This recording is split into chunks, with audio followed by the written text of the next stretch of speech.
Good afternoon, students. I am Professor Bankar DB, Department of Chemistry, RBNB College, Srirampur. In previous lecture, we have seen about nitrogen as a primary nutrient. In that lecture, we have seen that nitrogen is required to the plant in large amount. If there is insufficient nitrogen available to the plant, then that plant does not perform its activity in well manner. So there are different types of nitrogen fertilizers. Nitrogen fertilizers are available in both organic and inorganic form.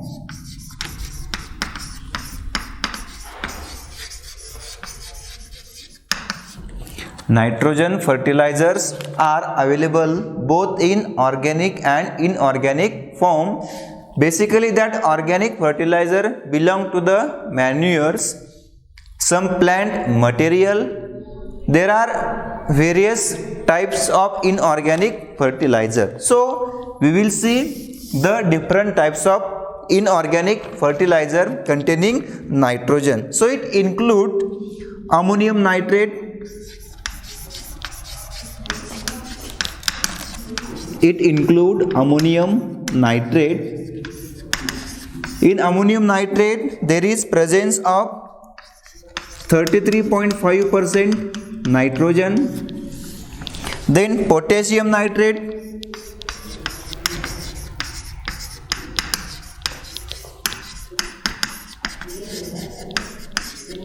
This potassium nitrate consists of 13% nitrogen. Then sodium nitrate.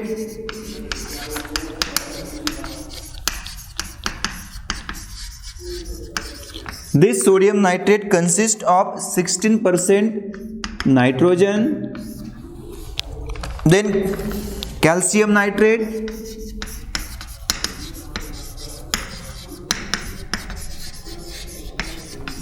It includes 15.5% nitrogen. Then urea. This urea consists of 46% nitrogen. Then monoammonium phosphate.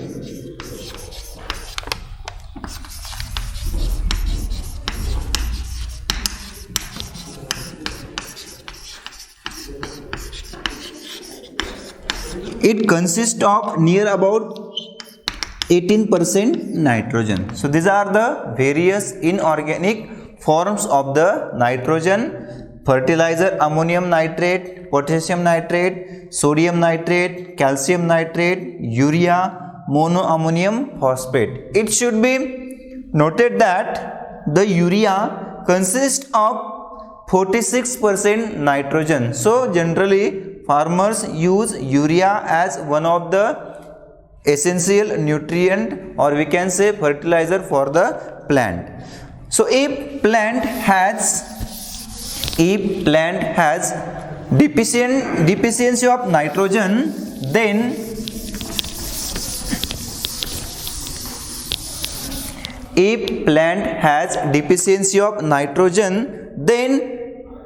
that plant exhibit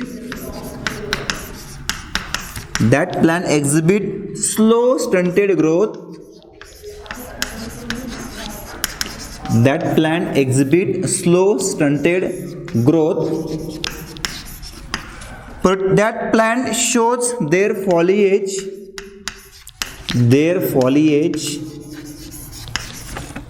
is pale green. So if there is deficiency of nitrogen to the particular plant, then such plant shows stunted growth and their foliage is pale green. So this is the major symptom of the nitrogen deficient plants.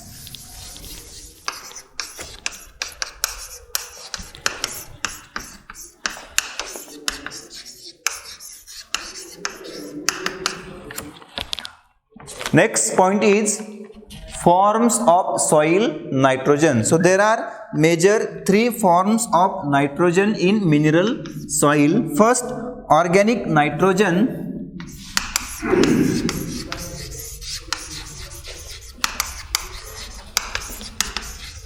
Organic nitrogen associated with soil humus.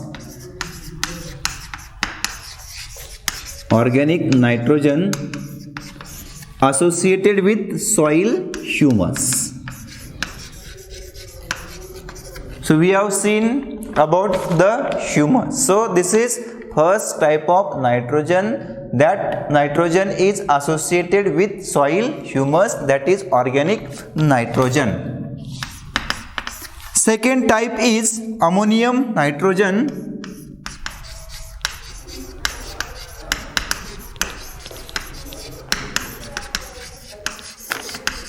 Ammonium nitrogen fixed by clay minerals. Fixed by clay minerals. And next type is, that is third, soluble in organic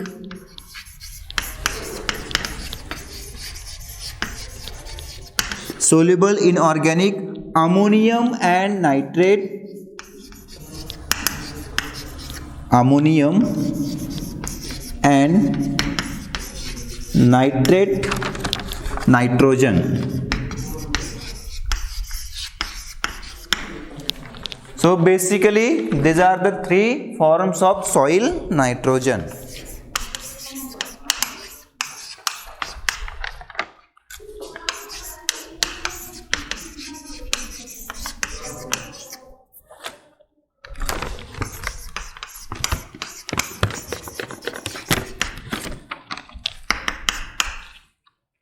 Then next point is gain of nitrogen by plant. So plant take the nitrogen by different ways. First way is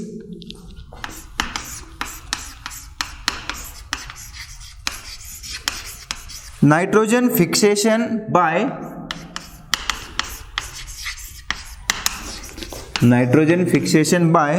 symbiotic bacteria. Nitrogen fixation by symbiotic bacteria. It is also called as biological nitrogen fixation. So there are certain types of bacteria that bacteria can fix the atmospheric nitrogen through the process of symbiotic process. That is, it is also called as symbiotic nitrogen fixation. Then second is non-symbiotic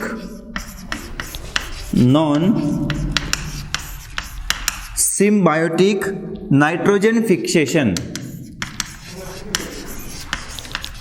Non-symbiotic nitrogen fixation. It is also called as azofication. It is also called as azofication. So in the soil there is presence of some microorganism like algae, bacteria or fungi. So this type of microorganism can fix the atmospheric nitrogen. This is belong to the azofication. Then next way through which that plant can absorb or take the nitrogen is addition by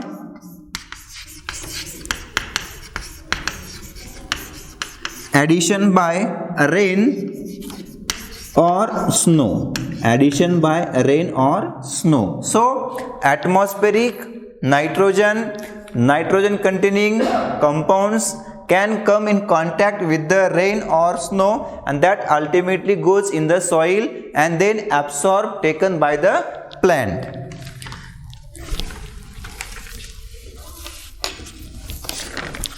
The fourth way, that is addition through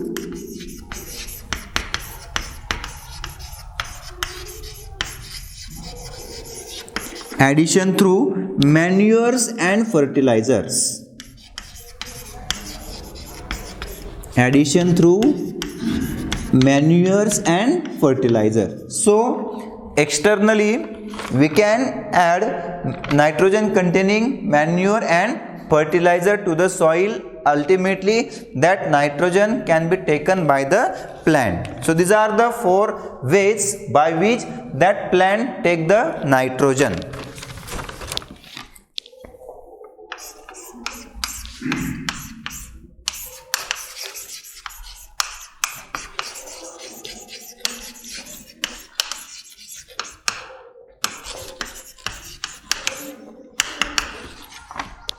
Next point is nitrogen transformation in soil.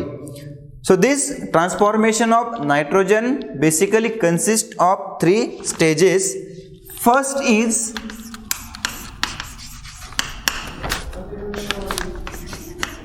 aminization.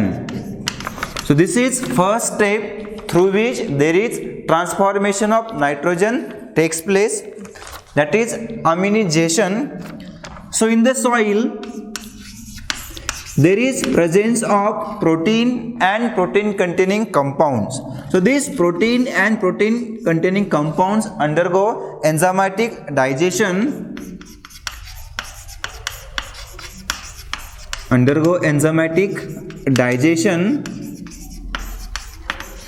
into the amino compound, that is RNH2, plus there is evolution of CO2 plus energy. Also there is formation of other different types of compounds. So protein and protein containing compound in the soil undergo enzymatic digestion. That protein and its compound form amino compound, plus there is loss of CO2, evolution of some energy, and also there is formation of some other compounds. Then this ammonia then combined with carbonate in the soil, and there is formation of ammonium carbonate.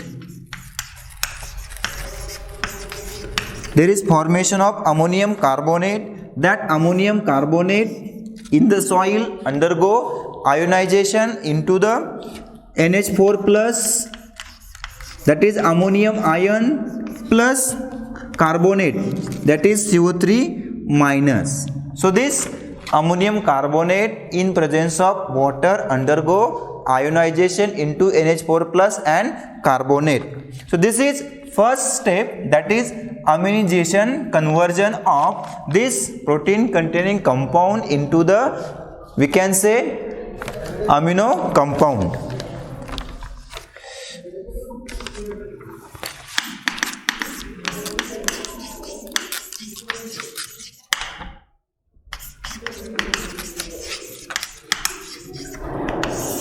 Second process is ammonification. We have already seen this ammonification, that is conversion of amino, or we can say conversion of ammonia into NH4 plus ion.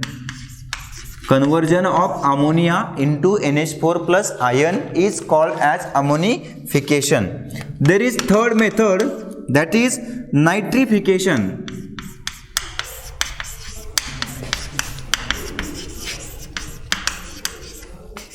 There is third process, or we can say stage, in which there is transformation of nitrogen or nitrogen containing compounds ion. So this is ammonium ion. That ammonium ion can be transformed into NO2 minus, plus can be transformed into NO3 minus. So this is nitrite, this is nitrate. So these are the different stages through which there is transformation of nitrogen takes place. Then we will see the next element, phosphorus.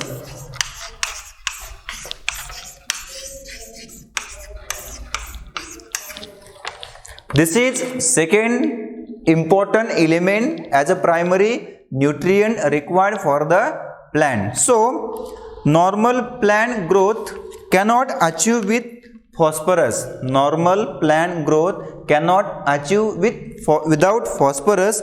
So this phosphorus is constituent of nucleic acid. It is constituent of coenzyme DNA, ATP, NADP, like that. So this nitrogen perform different roles in the plant life. Now we will see the role of phosphorus in plant. Role of phosphorus in plant. The first role is phosphorus involved in various biochemical reaction. As we have learned, or we have known, that there are different biochemical reactions that are occurring in the plant life cycle. So this phosphorus involved in various biochemical reaction. This phosphorus can enhance seed germination, flowering and fruiting. This is also one of the important of phosphorus, that is it enhance seed germination, flowering and fruiting. Then phosphorus improve crop and grain quality. Look at this importance.